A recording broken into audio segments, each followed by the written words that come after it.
अगर आपको पता चले कि के बाद आप सांसद को नहीं आने।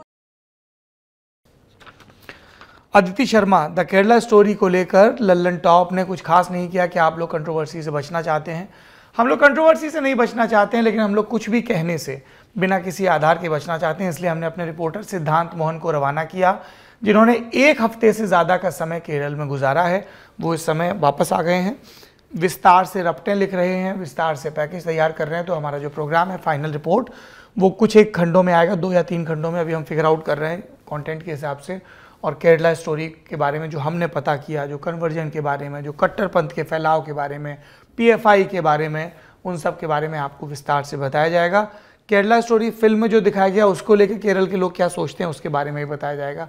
क्या दावे हैं, क्या हकीकत है, ज़मीन पर क्या चल रहा है, पॉलिटिक्स क्या है, रिलीजन की, कट्टरपंथ की, और आम लोग उससे कैसे प्रभावित हो रहे हैं, इन सब के बारे में बताया जाएगा। केरला में जब हमारे साथी गए तो उन्होंने कुछ एक लोगों से बात भी की। एक ऐसे पिता से बात की जिनका लड़का IAS में जाके आतंकवादी बन गया। उन्होंने कैसे डिस्कार्ड किया उस लड़के को, सबको। तो कुछ एक अंश हैं जो हम दिखा चुके हैं। मैं अपने जो प्रोड्यूसर हैं गौरव ताम्रकार जी, उनसे रिक्वेस्ट करूँगा कि वो आज के नेता नगरी में आपको केरल की अब तक की ग्राउंड रिपोर्टिंग के वीडियो दे दें, और उसके बाद जो और दिखेगा वो आपको दिखेगा। हम क्यों घबराएंगे? हमारा कोई एजेंडा थोड़ी है, हमें तो सत्य बताना है ना। जिनकी दुकानदारी लेफ्ट राइट सेंटर की चलती है वो चलाएं। हमें जो ज़मीन पे दिखेगा वो ज्यों का त्यों आपको बताया जाएगा। बाकी तमगे हैं वो बढ़ते रहें, उनकी ऐसी की तैसी। अगला सवाल उत्सव गौतम। नीतीश कुमार विपक्ष के हर बड़े नेता से मिल रहे हैं, कभी भुवनेश्वर जाते हैं, कभी मुंबई। क्या इस बार 2024 का चुनाव ज़बरदस्त होने वाला है? नीतीश कुमार सबसे मिल रहे हैं, अच्छी फोटो ऑप्टिक्स भी पैदा हो रही है, लेकिन कुछ सॉलिड अभी निकला नहीं। कई लोगों ने कहा कि जो काम सोनिया गांधी कर सकती थी, लेकिन अपने स्वास्थ्य के चलते अब वो उतनी सक्रिय नहीं कर पा रही। खड़गे के पास शायद वैसी पॉलिटिकल करेंसी नहीं है नॉर्थ इंडिया और ईस्ट इंडिया में।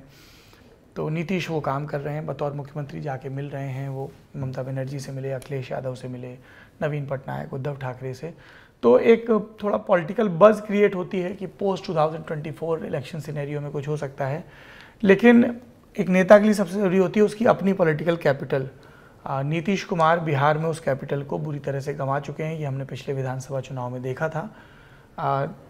उनसे ज़्यादा ताकतवर वहाँ पर तेजस्वी यादव और भारतीय जनता पार्टी हैं, और वही 2 मेन प्लेयर हैं।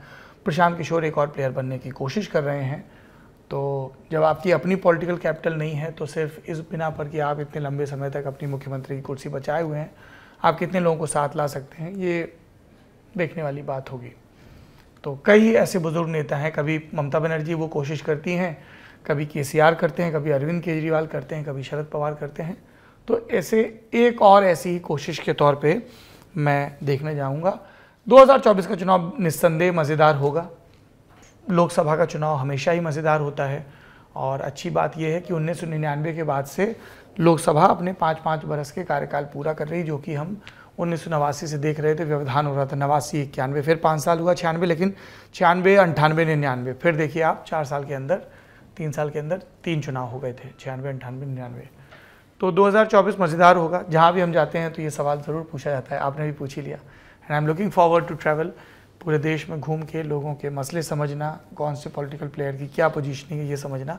और उसके पहले छत्तीसगढ़, मध्य प्रदेश, राजस्थान और मिज़ोरम में चुनाव हैं, उसकी कवरेज के लिए भी हम लोग ललायत हैं।